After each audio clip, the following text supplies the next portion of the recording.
This is another one of the NGOs that is very popular here in the United States of the pro-Israel cause. And something important. You say these people, Nick Fuentes and Andrew Tate, they're speaking into the lives of young men in a way that normie conservatives are not. So now let's ask ourselves the question, as Jews and as Americans, what actually could Jewish ideas leadership say to young men and to young women? What can Jewish ideas actually do to renew, replenish, revitalize this society that we care so much about? So, I really think that biblical ideas, and here I say they're Jewish ideas, but they were extended through Christianity as well. But, the sort of very Jewish idea that you have a role and a responsibility in the world, and you need to go do that in a muscular way, that actually Judaism values the idea that you're supposed to forge forth into the world and you have moral duties that you're supposed to do every single day. These are things that you're required to do every single day, and that you're a loser if you don't. Really, you're a loser and you're making your life worse. Okay, we shouldn't be shy about this. I think that we're all too shy about this sort of stuff with young men, particularly. We say, oh, well, if you choose not to, that's one. If you choose, no. Your life will be worse, and you will be a loser if you don't do these things that are going to make your life better. And again, I speak to young men all the time, and the reality is, if they don't hear that message, then you're not speaking it proudly enough. And I think that's the mistake that, frankly, people in the pro-Israel community make all the time, is sort of an apologetic approach to the way that they're pro-Israel, or people in the Jewish community speak about anti-Semitism. It's almost an apology for, can't we just be tolerated? Saying, no, there's an actual value system. That value system actually coincides with traditional Americanism. And that gives you... Okay. There's a lot to say here. The first, of course, is I can't tell where his yarmulke begins and his hair actually begins again. It's like it's blended into one. Maybe I want to rub his mustache and beard off. I really feel like it just needs like a dry eraser. Well, it's not really there in a muscular way, as Shapiro likes to talk about. But he gets himself punched out by speed bags, so I don't know how masculine he is. This whole idea of you have to be loud and proud about being Jewish and supporting Israel, what audience is he speaking to? Like, how narrow of a reach is this guy approaching now, Dimitri?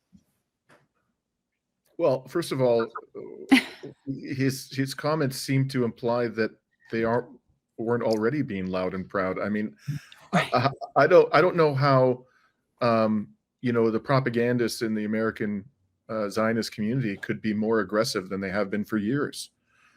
So that ain't going to work. And I refer people back to a poll that was done a couple of months ago by the Washington Post that found that 61% of American Jews believe that Israel is committing war crimes in Gaza, and 39% believe that Israel is committing genocide. So I don't think you can unsee those things. And I don't think that by loudly and aggressively asserting your allegiance to Israel and your love of what they claim are Jewish values, which I think is total nonsense, those aren't Jewish values at all, that's going to pull the wool over people's eyes at this stage. People can't unsee what they've seen. I think a lot of support has been permanently lost in the Jewish community and in the non-Jewish Zionist community in the United States, and there's no getting it back at this stage. One thing that I'm amazed at is how awful pro-Israel propaganda has become. It used to be really good. It was very clever, very deceptive, but now it's just become almost clownish. And Ben Shapiro, I think, is an excellent example of this. He recently did. I wouldn't be surprised at all if you've talked about it on your show, but he had this interaction with Megyn Kelly. They were on a stage with an auditorium packed with people, and he openly accused. He confronted her with an outright lie. It was easily demonstrable that it was a lie. And the lie was that Candace Owens had accused Charlie Kirk's wife of having been involved in the murder of her husband, right? And he said to Megyn Kelly, how can you not condemn Candace Owens for this thing that she said about Charlie Kirk's wife? Well, this is easily demonstrable that it was a lie. There was no evidence to back it up. And the very next day, Candace Owens did a program in which she carefully walked people through what she had said about all of this. And so it's the propaganda is amateurish now. It's completely ineffectual, and it's counterproductive. I think it's actually making Zionists in and outside the Jewish community look worse than no propaganda at all. So good luck on the, Mr. Shapiro. But just becoming louder and more aggressive is not going to save Israel's reputation at this stage. Nope. I agree. And that's also why this is a class war, nothing more, because a person like Ben Shapiro, who lives in Boca Raton, Florida, has a lot of money, a lot of power, a lot of influence. And he can live in his very Zionist, affluent enclave that is at the southern tip of Palm Beach County, Florida, and not really have to worry about very much. But for a lot of other people that are not so lucky, that are not affluent, yeah, it's going to be a very big problem for them. And who's to say that just because you are affluent and prominent, that this is not going to become a problem? And therein lies the rub. The people, I mean, look, are there demented people that are out there that are mentally indoctrinated up to the highest level when it comes to the state of Israel that are not affluent? Yeah, there's probably some of them out there that are. But overall, this is very much a class war. There's a little bit more of this clip, and they have one more. Oh, yeah, you've got him finish this. I can't look at him anymore. Something to do. If you listen to Nick Fuentes, you are likely to be a loser. He is a loser. He is a basement-dwelling, ridiculous loser who spends his days ranting on the internet to a bunch of other basement dwellers. Don't be one of those people. You don't have to be that. You can actually go get a job. You can get married. You can have a girlfriend. You can actually, make something of yourself in this world. And it was really funny. There's one point where actually Tucker made some sort of disparaging reference to Fuentes about this when he was doing an interview with another delightful person, Candace Owens. And in the middle of this interview, he sort of made a disparaging remark about Fuentes. And Fuentes went right back at him and said, you're insulting the basement dwellers. Tucker, those are your people. Like you said they were your people, but actually you scorn them. Here's the thing. Nobody should scorn people who are unsuccessful in life when they don't know better. But it's our job to teach them to know better, right? It is not good. If you listen to Nick Fuentes, there is no way your life gets markedly better. In fact, it gets markedly worse. If anybody listens to you, their life gets infinitely worse. I listen to... I don't find him to be that wrong about Nick Fuentes, but the difference is he's also like that. So I just find it interesting. It's sort of like, the pot calling the kettle black. Well, the one thing that I will say, and Dimitri, I'm sure you've heard, Colin, please check your phone. I cannot emphasize. Now, I'm sorry. I've been emphasizing this. This is important. When it comes to Nick Fuentes, it is understandable why people are following him. There is no rationale, none, as to why people listen to Ben Shapiro. Like, I don't understand it. And I listen to a lot of commentators. Like, I do not get it. Yeah. Yeah.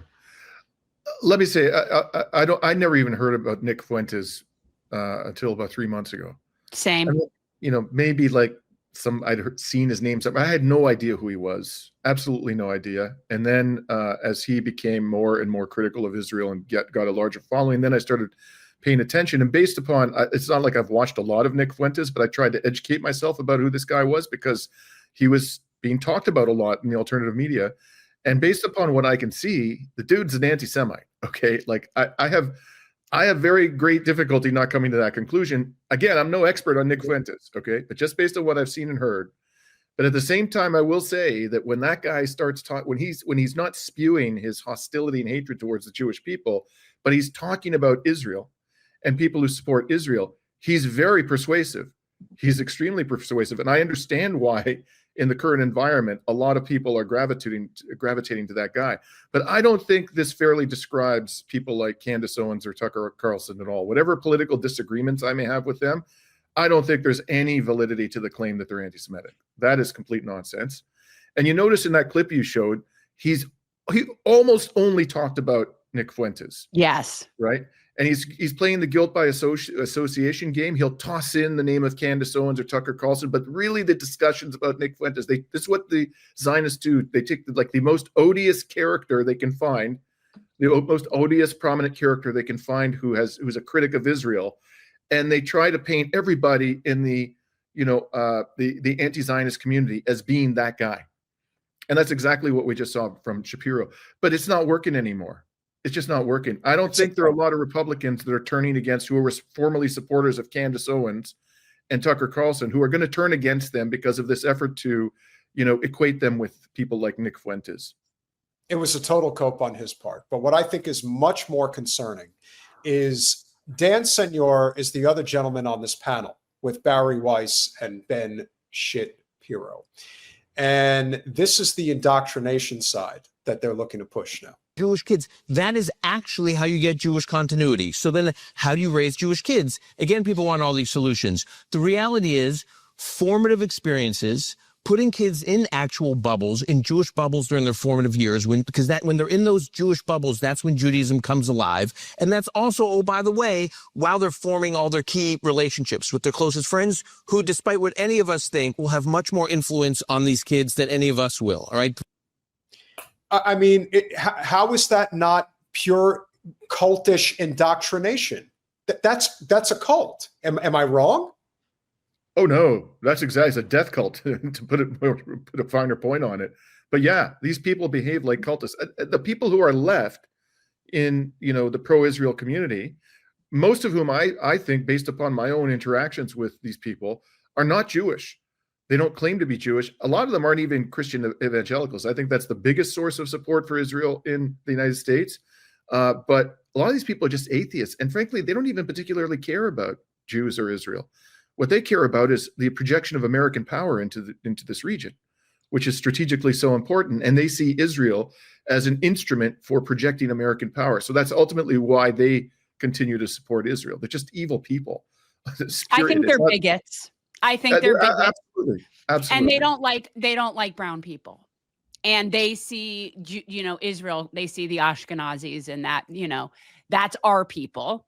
And the Palestinians are the other people. And I think that it's that simple. They don't like brown people. Yep. Who the kids spend their time with. So whether it is in a Jewish day school, and I think Jewish day school is like a no-brainer. Just 3 data points.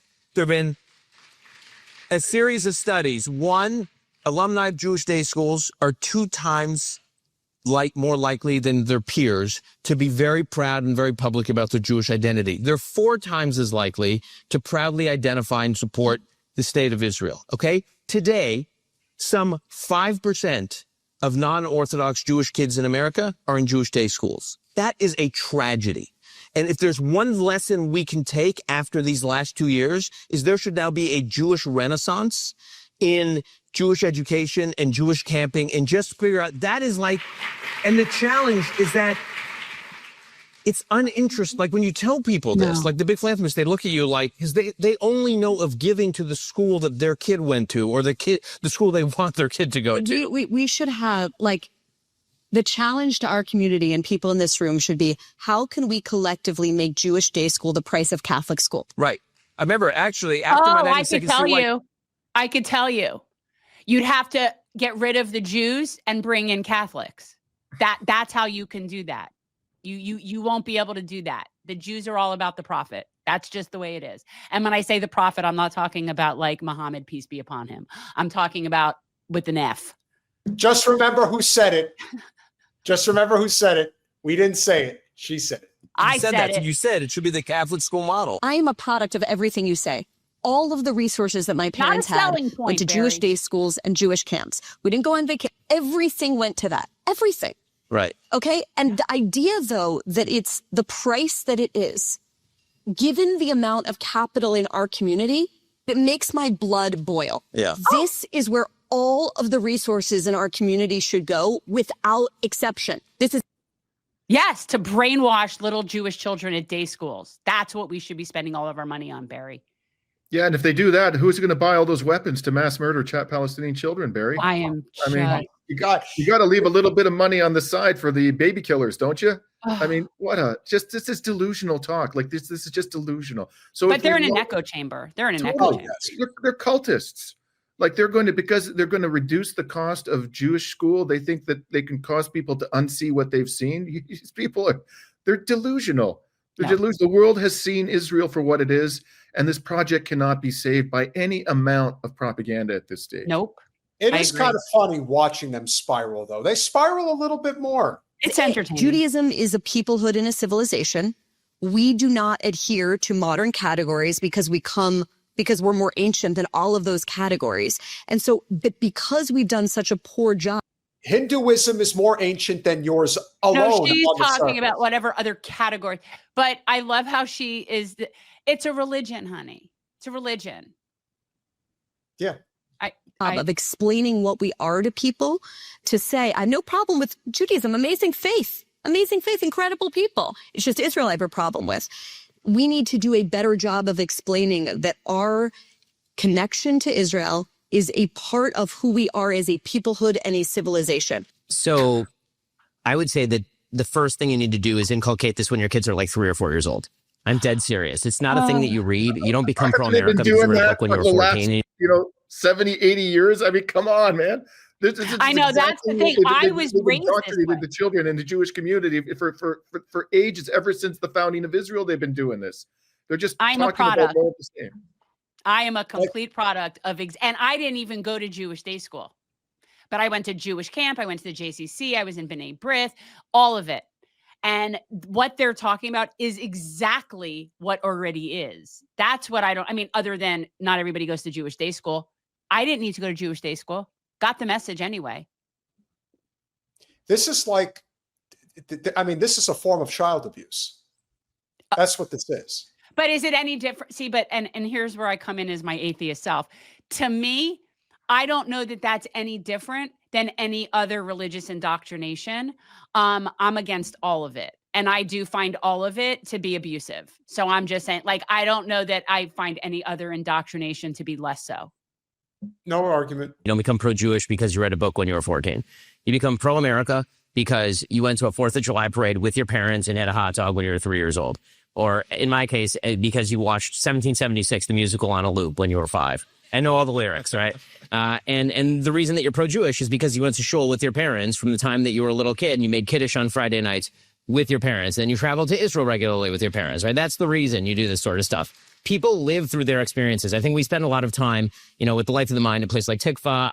All of us on stage are constantly engaging in the life of the mind. But the truth is that what Judaism really is a way of life. And that's Americanism too. It's a way of life. It's a way you navigate the world and act in the world. And you don't pick that up from reading a book. You pick that, you read the book, and then it strikes you as true that the thing that it's saying about the life that you live is real. But the way that you actually live in the world and the way you navigate the world is inculcated from the time you're very young. And so what I would say is that all of our job is take our kids, our grandkids, and put them in the experiences that are going to make them more pro-America and more pro-Jewish. And if you do that over and over and over, then the books are just going to feel like a confirmation of that stuff when they finally come across those books and they're able to understand those books at 14, 15, 16 years old. All right, I think we could be done with that. Yeah, I was going to say I cannot handle it anymore. I feel like, yeah. The one thing I wanted to say, which I think is very important here, is you notice that Shapiro's a shrewd son of a bitch. Like, you can tell his moves and what he's trying to do here. And it's not just the association of Judaism with Zionism in the state of Israel.